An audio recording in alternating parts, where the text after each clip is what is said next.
All right. Well, I'd like to welcome everyone to Hope for Healing for Men. And this is Conversation with Men to be the best men we can be. I'm here with Asher Rost. Asher's a good friend of mine. He was my coach in a landmark program, and he's an awesome, high integrity human being. Thank you for being here with me today, Asher. Thank you for having me, Nathan. I'm excited about this opportunity. Well, it's really a pleasure. And I know you as a man who you are your word, you have honor in everything you do. I'd like to just kick this thing off. We're going to jump in. I'd like to ask you, what does it mean to be successful as a man? It's a really good question, actually. As a man, of course you're told you have to perform, you have to provide, you have to bring in the goods. And for me, for a long time, I had to feel like I had to kind of fit in, even though I didn't fit in. And that was the weird part, is that what was my niche? What was my gift that I could bring towards the world? And I guess I really didn't know that at the moment. I had to find it, and that was allowed me to be into the world of discovery. And being successful as a man, for me, it's really everything, because I look at success, I look at my purpose as just what keeps me going, what keeps me motivated throughout my life and keeps me living in inspiration. And it's important that I have a rock, something that I can lean towards, that is going to drive my passion. And I'm grateful for the fact that I do have a successful venture, and then I'm able to expand and share it and do things at my own time, and not be at the back end of other people, unless I set it up as that way. So that's basically in a nutshell. I got that being successful to you has been really discovering your purpose. Why are you here? And how can you give back, and also to be sustained in yourself doing that thing that you love? Well put. Yeah, thank you for that. So, why are we here as men is a driving question of what I hear from you. I'd like to hear from you what kind of challenges you've had in expressing your masculinity and being a man, and what kind of expectations you feel like you're up against as a man. Yeah, really, that's a good, fantastic question as well. Um, Men are taught to be macho. They tend to be tough. They're taught to be able to withstand pain, and those are the type of things that I think emboldened me at one point in my life.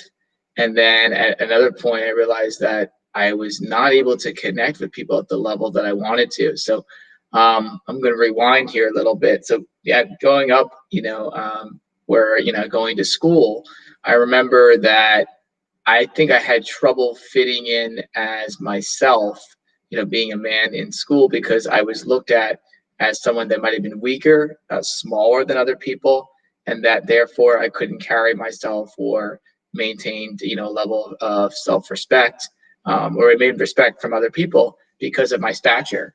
And it was just a matter of me finding, okay, what is it for me that's going to bring out my my self-expression. And so I realized that being tough and just trying to, battle my way through things, and that wasn't going to be me. I wasn't going to be the big macho bully type guy. I was going to be more that underdog type. And then therefore I had to find my voice. And so how I found my voice was through my creative expression. So that was through music. That was through writing at one point, and then later on in life came through fitness. And so, it's interesting for me. I look at it in that, you know, men, because we are educated, and we're instilled to think a certain way, we're not taught to show that sensitivity side, that vulnerable side. And I think that's one of the stumbling blocks for me, is that I didn't want to do that early on, growing up. In fact, I saw that actually as weakness, and especially in relationships, I would never allow someone in because I felt like they were just trying to take advantage of me, similar to what happened to me growing up. So, in different places in my life with peers and even with my parents. And so, I was scared of being vulnerable, and living in that fear really drove me to being a recluse and being an introvert for a while, until finally I did find my voice. And that was until, I would say, latter part of high school, junior year. And so I think a lot of men, they struggle with that. Where do they fit in society? Just because I loved, watching professional sports, and I actually like playing them, that could then made me identify myself as, my masculinity, or I like being outdoors. And I get rough with those things, or I used to wrestle and all that. That was one aspect of it, but that's not everything, right? And then I realized later on in life that, being a man is showing those parts of yourself, and being able to open up and allow people in. And that's just wasn't that wasn't, how I was raised as well. And then that I couldn't also too is that one of the things too was that, being around women, you had to show that, you weren't, easily swayed or attracted to them. You had to maintain that calm and demeanor. And then at times I felt like, my emotions came over me. I didn't even know how to manage them. And it wasn't until self-development programs that I actually ended up really learning all this. So. Wow. So I really hear you had difficulty finding your self-expression. Part of that was creative, whether it was self-expression through music or through your purpose, but then there was also the self-expression of what your expectations were of yourself, and you had difficulty expressing that with women. And a lot of, I guess, what you've been cultivating in yourself is what I hear is courage and trusting yourself, that that you are exactly where you need to be and who you need to be. And I'm also hearing, and I'm going to insert this, you didn't say this, but I'm going to insert that you're not judging yourself for who you are. You're actually giving yourself grace to be where you are. And that's one of those things that has opened up your own sense of self-love. Huge, huge. And I'm glad you said that, because so much of my life was self-criticism. I mean, that's really how I saw things. I would just critique myself to the nth limit. And, I was strictly analyzing, over analyzing, analysis paralysis. I would go to the ends of it and not allow myself to go deeper, with feeling into my emotions. Like I would feel my emotions, and then I would just I would suppress it, and then like, okay, it'll just go away. But then later on, I would have explosions. Like I would be volatile, because I just didn't really know how to communicate, because I had so many things inside of me. And even though I was going through some therapy at the time, it was more just talking about it, as opposed to where do I fit in this. Like how you said, I had to cultivate it. I did. I had to continue to develop it. And it was a lot of trial and error, and it was tapping into courage, and it was going outside my comfort zone. And I know a little bit later I'll talk a little bit about what fear means to me, why it's so important, because I think so many people really are embattled in this, right? And it's the way they live their lives. They just don't know where to go, because there's no roadmap, right? And so much now for me is listening within instead of listening without, right? And without, I mean, is it external influences? And that's what people kept telling me what to do all the time. But I didn't always agree with them, especially because of my education, where there were so many, people, there's so many scholars who were giving me advice, where I don't really know if that was really best for me at that time. Could have been, but I didn't really, I didn't know that. So I got to allow myself to make an informed decision by surveying people's responses. And I say the word surveying because I didn't have to do what they said to do. I get to listen and then get to choose which path I go. Wow. So I'm hearing creatorship, like you chose to create your life. Mm-hmm. And I'm going to insert here because I'm reading between the lines, but you were talking a little bit about fear, and I know what you're cultivating in yourself as courage.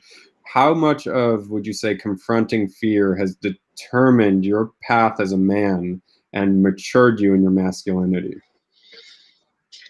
I think that's been you said it perfectly. It has matured me in my masculinity because I get to confront it every single day of my life, and especially someone who's grown up with in a broken household. So where literally I heard yelling all day long. Like that's what was the normal sound in a house where people just screaming at each other. So and then of course it came back towards me where then I would have these intrusive thoughts which were already there in the first place, but then it would increase them, right? So that I would have this rapid thinking all the time, and then not to mention they add anxiety and depression to it. So like I'm constantly on the verge all the time, and then I'm moving a mile a minute because I'm ADHD, right? You wouldn't know that right now by the way I'm communicating because I've taken dramatic steps in my life to manage this. And I hate to, and I'm not saying the word fix or correct because you can't, right?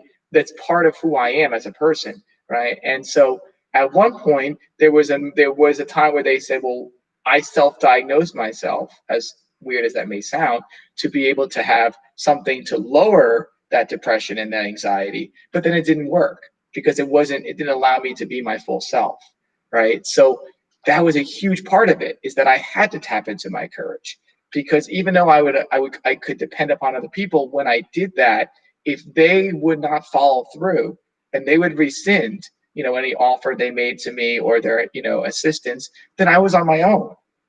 And at points in my life, I experienced that abandonment, and it was on me for me to realize, hey, I could just, I don't need these people.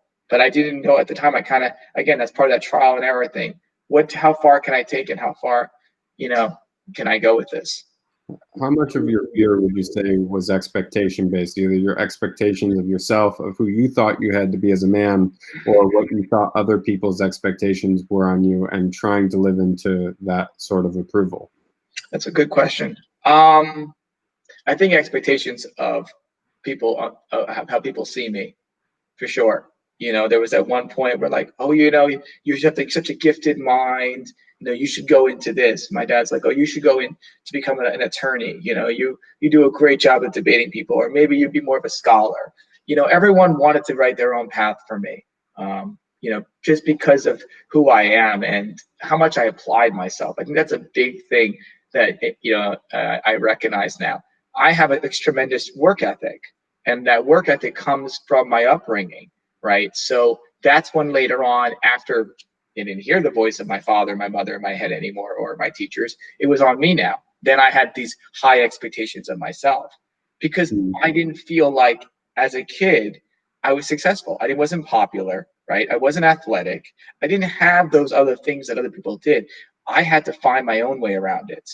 And a lot of my creativity came through culture, cool through art, music, all different types of things, learning, studying stuff, right, to find out who I am as a person, because I didn't realize that I didn't fit in to the mix, to what it was. And I study people now later on, some of the great minds, Sigmund Freud, Albert Einstein, they also didn't either, right? And you just don't know that people that great can surmount to such extraordinary heights, and they don't have to necessarily be part of the norm. And so that's definitely was me. I was not part of it at all. And even though when I attempted to fit in, it just felt awkward. Like, who am I as a person?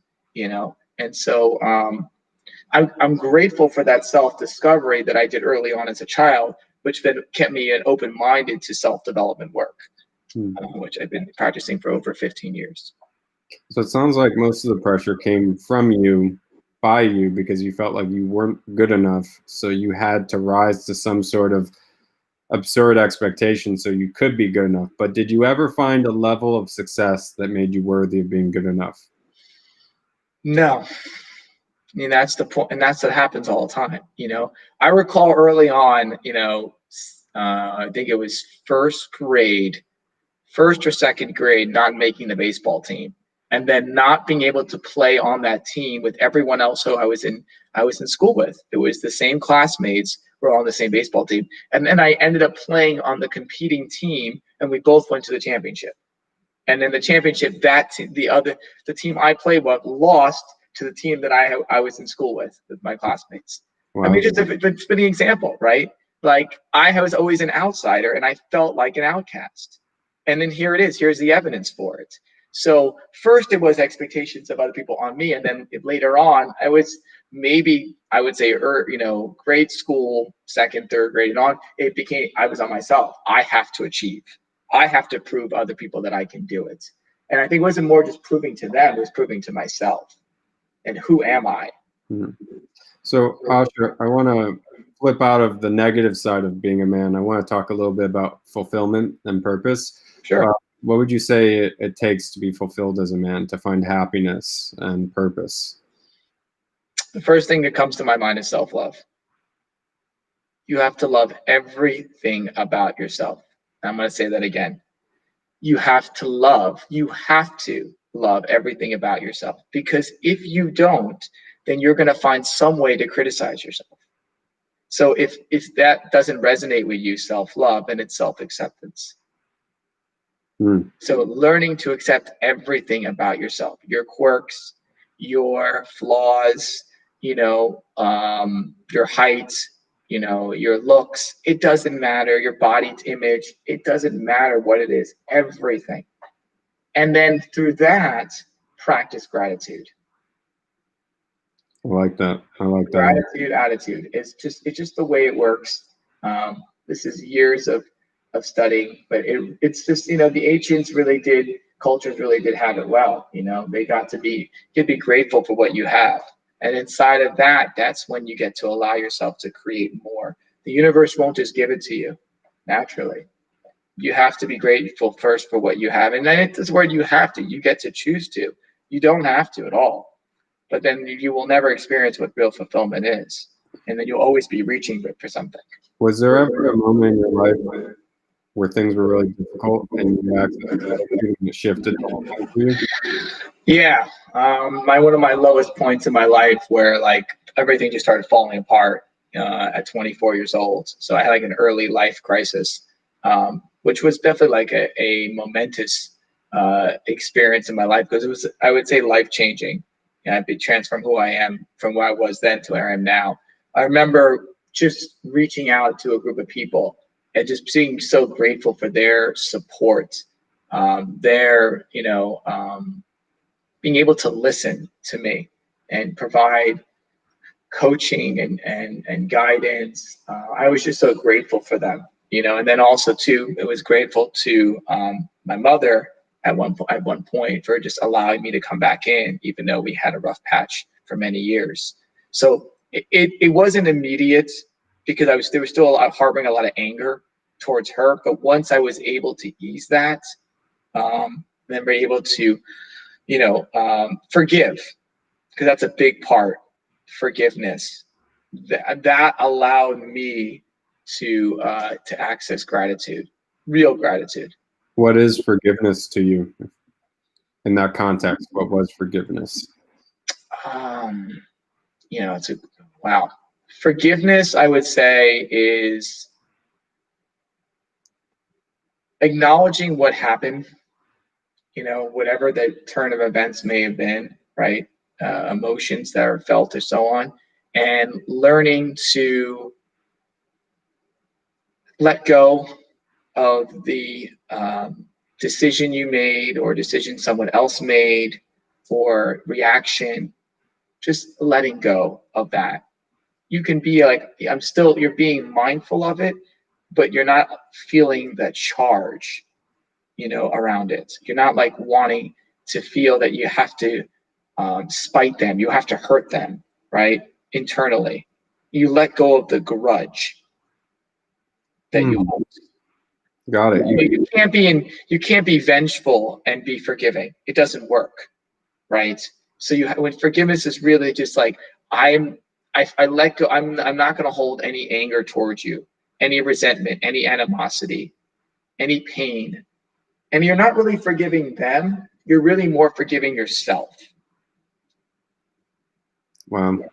And that brings me into my last question for you. And then I'll talk about being fearless. But I want to know, there's a lot of things going on in the world.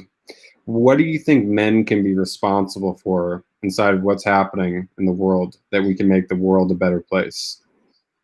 I think the most important thing that men can do, because we have that provider mentality, is just to look within inside ourselves and find out what are our talents, what are our gifts, and how can we bestow them towards people in the world? How do we make a difference? Forget about what we would say, but we know within ourselves, especially because we have that, like, we are here to protect, right? Provide or protect. Um, you know, that's how and being and tapping into our power, right? So how do you step into your power, your purpose? So you power, protect, power, purpose. How do you get to those 4 P's? And that's really looking to see, okay, what can I bring to the world that's not here right now? Wow. So the theme of today has been living our purpose and self-expressing. And that's going to actually bring me into what you're here to do. You have Mm-hmm. a program called the 21 Day Fearless Challenge. I want to invite you to speak to it, how it's helped you as a man to live your life in a fearless way, and what you're looking for others to get out of it. Yeah, thank you so much. This is an incredible program that I put together literally at the onset of COVID-19. I was sitting watching a video about the terror that was going on with this at the time.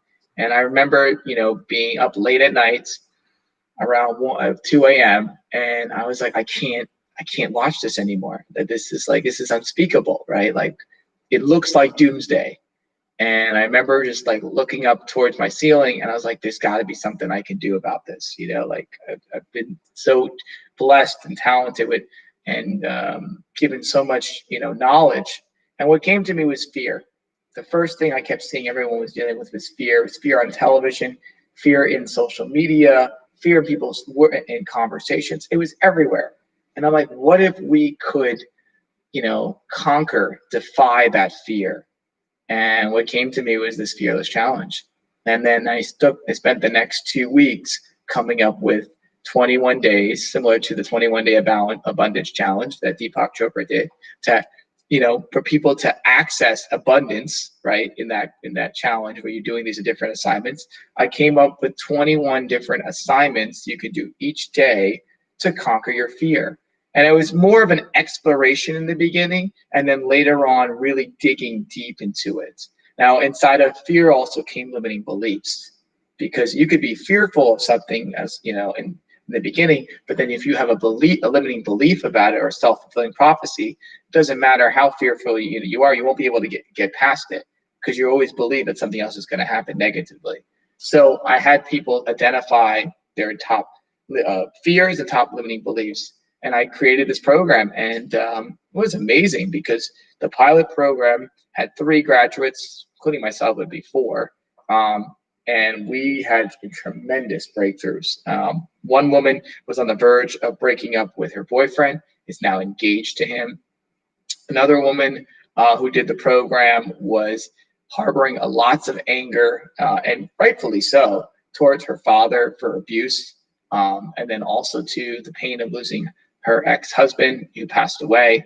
She got past all of that and now stepping into her power, being a yoga teacher now, and creating a new entrepreneurial spirit for herself. And then another woman who did it, moved forward and starting a new career. And then myself, I got to really see where the gap was, my love for my mother. That was extraordinary. And it came inside of actually having a breakdown in the program itself, and someone saying, okay, who are you trying to prove that yourself to? And it was that I wanted the love from my mother when I was growing up, but I was just scared that she was going to hurt me, because there was a moment at one point where she just abandoned me, like, and not fully abandoned me, but she left me in a store at one moment, because we had an argument ensued, and she just drove off, right? And so I felt like heartbroken, like, what just happened? And so I wanted to get close to her, experience that affinity with her, but I was scared to. So I was always tiptoeing around the sideline. And after that moment, I became a very independent, self-motivated person, that I don't need people anymore, that I could do things on my own. And who knows if I would have recognized that earlier on in my life, maybe I would have went a different direction. It doesn't matter. So many people are dealing with these type of fears and limiting beliefs in their lives. And I'm created a 21-day, fearless challenge for anyone to come and to sign up for the program. It's a free program. And then you get to explore your fears. You get to have a real conversation about it with people. It is a support group. So we are going to do it, coming up towards, we're going to actually have a beginning call for it. So we're going to do an introductory session, and then we're going to launch it in the beginning of November. And I'm excited for everyone who wants to come participate with it. I'll have some more information about it, but this is where you get to take an honest look at your life and say, where does fear stop you? Where are your limiting beliefs blocking, barricading yourself from attaining your dreams? Right? What are we here for if we're not being able to fulfill upon our dreams and our life's purpose? Why? Most of us are just surviving, and this is an opportunity to really live and to thrive. Got that. So this is the 21-day Fearless Challenge, and if they want to learn more, they can find you on Facebook. On Facebook, yes. We have a group. We're developing it more now. We're going to build it up. We're going to have a call coming up soon. So in the coming weeks, we're going to tie this in. So and next week, we're going to have our first introductory call right around Halloween. So it's a perfect time, to celebrate the spirit of Halloween. There's the spookiness, right? But it's kind of spooky with play. Well, this is what you got. You got fear, but you can mix play with it. You can have some fun with it. And what's nice about this challenge is it has that degree of it. It doesn't have to be so serious, right? That's one of the things I've seen in my life is I've taken life way too seriously and haven't been able to enjoy the ride. Well, now you get to enjoy the ride while accessing your fears. So can that be possible? Awesome. Well, cool. Well, thank you for joining us for this interview, Asher. Thanks for having me. Thank the people who watched, and Yes. I hope if you're a man or if you're a woman, we're exposing some light on becoming a better man. And I want to thank you, Asher, for being the better man and showing us that today. Absolutely. Thank you for setting up this interview and giving me an opportunity to share about fear and my personal journey. Well, thank you for the contribution. I think a lot of people can resonate with experiencing fear right now, and I got that your stand is that people take on the fear and live in courage, not courage to negate that they have fear, but to confront the fear head on and to be in action, even though they feel fear. Yep, precisely. Yeah. Act anyway. Act anyway. Well, there we go. Well, thank you, Asher, and I look forward to having you on our next interview. Oh, looking forward to it. Yeah. Excellent.